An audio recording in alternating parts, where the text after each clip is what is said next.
आज की वीडियो में हम लोग सीखने वाले हैं कि रिलेशन ऑन अ सेट ए क्या होता है और उसके बाद हम देखेंगे कि एम्प्टी रिलेशन और यूनिवर्सल रिलेशन क्या होती है। तो सबसे पहले देखते हैं कि रिलेशन ऑन ए कैसे डिफाइन करते हैं। हमने एक एग्जांपल लिया है, suppose A is equals to 1, 2 ये सेट ले लीजिए आप लोग। यहाँ पे हम डिफाइन करेंगे कि रिलेशन ऑन ए कैसे करते हैं डिफाइन। ठीक है, रिलेशन ऑन ए बेसिकली क्या होता है, सबसेट होता है ए क्रॉस ए का। तो उसके लिए सबसे पहले आपको ए क्रॉस ए लिखना आना चाहिए। अब ए क्रॉस ए तो कार्टेशियन प्रोडक्ट होता है। कार्टेशियन प्रोडक्ट कैसे लेते हैं ये मैं ऑलरेडी अपनी रिलेशन एंड फंक्शन की पुरानी वीडियो में बता चुकी हूँ, लिंक मैं डिस्क्रिप्शन में डाल दूंगी, आप देख लीजिएगा। लेकिन फिर भी हम लोग फिर से निकाल लेते हैं कार्टेशियन प्रोडक्ट। तो कार्टेशियन प्रोडक्ट अब यहाँ पे क्या है, ए क्रॉस ए है। सो ए क्रॉस ए कैसे निकालते हैं, यहाँ पर जो पहला सेट है, यहाँ पर फर्स्ट सेट वो भी ए ही लिखा है और जो सेकंड सेट है वो भी ए ही लिखा है, यानी कि दोनों के दोनों सेट सेम है 1, 2। ठीक है, सो ए को एक बार जस्ट ये सिर्फ और सिर्फ एक मतलब वे है, इजी हो जाता है ताकि कोई कंफ्यूजन ना क्रिएट हो, जरूरी नहीं है ये लिखना। ठीक है, बट हम अपनी रेफरेंस के लिए ताकि वो इजी हो जाए ए को एक और बार लिख लेते हैं, बिकॉज ए क्रॉस ए निकालना है।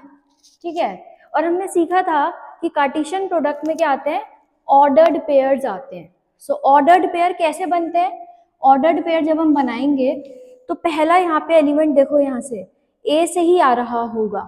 ठीक है, तो ए से हम लोग सपोज 1 को फिक्स कर लेते हैं पहले, तो 1 लिखा, फिर कॉमा के बाद जो एलिमेंट आता है वो यहाँ पे ये सेकंड वाला सेट जो होता है ना, क्रॉस के बाद जो लिखा होता है वहां से आता है। अब यहाँ तो क्रॉस के बाद भी ए ही लिखा है, इसलिए मैंने ए को 2 बार लिख दिया ताकि आसानी हो जाए, आप देख सकें कि भाई ए और ए का ही कार्टेशियन प्रोडक्ट हो रहा है, दोनों के दोनों सेट सेम है, ए सेम सेट्स। ठीक है, तो अगर आपने यहाँ से 1 ले लिया तो 1 बाय 1 यहाँ से भी एलिमेंट्स ले लीजिए। 1 सबसे पहले 1 ले लेते हैं। ठीक है, देन नेक्स्ट कॉमा लगा के, अभी 1 फिक्स करा हुआ है तो 1 को फिक्स रहने दीजिए। नेक्स्ट अब क्या आ गया, 2 आएगा।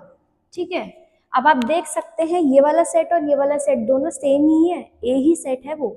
ठीक है, देन नेक्स्ट इज, अब 1 के साथ सारे एलिमेंट्स लिख दिए हमने, अब क्या करेंगे, 2 के साथ लिखेंगे। सो दिस इज 2 कॉमा, ठीक है, सबसे पहले क्या आ जाएगा, ये वाला 1, देन ये वाला 2 कॉमा दिस 2, दिस 1 2। अब ये हम लोग कैसे लिखते हैं ये मैं ऑलरेडी आपको समझा चुकी हूँ। आई होप कि ये आपको समझ में आया होगा कि ए क्रॉस ए हमने लिखा कैसे है। अब ए क्रॉस ए लिखने के बाद डिफाइन होता है relation on A. What is the relation on A, it is a subset of A cross ए, यानी कि ये जो ए क्रॉस ए आपका आया है ना, इसी का कोई सबसेट आप ले लेंगे तो वो सबसेट ही कहलाएगा relation on A. For example, example के लिए ले लेते हैं, एक रिलेशन डिफाइन कर देते हैं, जैसे कि इसका सबसेट लेते हैं कोई, सपोज हमने एलिमेंट ले लिया 1, 1 और सेकंड एलिमेंट ले लिया 2, 2। सो ये एक सबसेट हो जाएगा, this is a subset of A cross ए।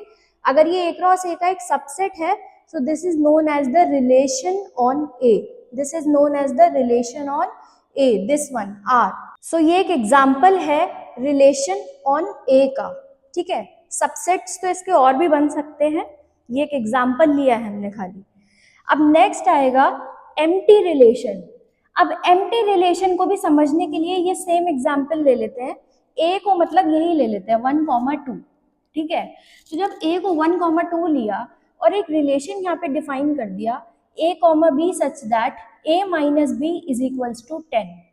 अब रिलेशन में जितने भी एलिमेंट्स आते हैं वो तो ऑर्डर्ड पेयर्स की फॉर्म में आते हैं, ऑर्डर्ड पेयर्स की फॉर्म में आते हैं ना, तो उन्होंने बोला है ऐसे ऑर्डर्ड पेयर्स रिलेशन में आए जिनका जो डिफरेंस है, यानी कि ये जो सब्ट्रैक्शन जो आप कर रहे हैं, that should be equal to 10। a minus B जो होना चाहिए वो 10 के बराबर होना चाहिए। अब यहाँ पे देख लीजिए a के एलिमेंट्स क्या क्या है, 1, 2 है। ठीक है, 1, 2 है। अब एक चीज और समझने वाली है, ये जो a आता है ना, दिस a, ये जो पहला वाला आता है, ये रिलेशन अगर a क्रॉस a पर है, मतलब a क्रॉस a का सबसेट अगर है, so this a will belong to this capital A and this will be b will belong to capital A। ये दोनों ही कैपिटल A से ही आ रहे होंगे।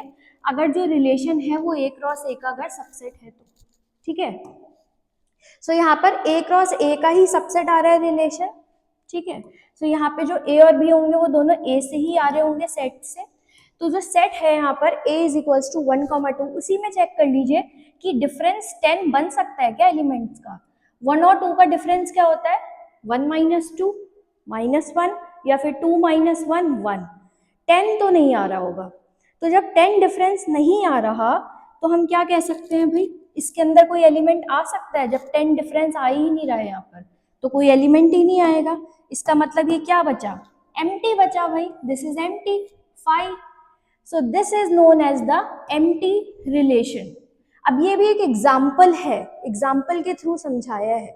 एम्प्टी रिलेशन बेसिकली 5 होता है, ठीक है। Then next is universal relation.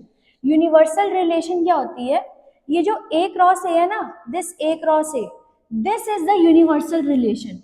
मतलब इसमें सारे के सारे एलिमेंट्स एक दूसरे से रिलेटेड होते हैं। जैसे कि 1 का 1 से रिलेशन है, 1 का 2 से है, सिमिलरली बाकी के सारे elements.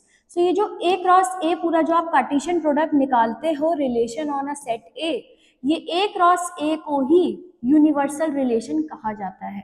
So this is the universal relation. तो अगर हमें यूनिवर्सल रिलेशन बतानी होगी कि क्या होती है तो क्या कहेंगे, universal relation is A cross A, this Cartesian product. जैसे कि यहाँ के एग्जाम्पल में आप ये देख सकते हैं, this is the universal relation. So I hope कि आपको relation on A, empty relation and universal relation अच्छे से समझ में आई होगी। Thank you so much.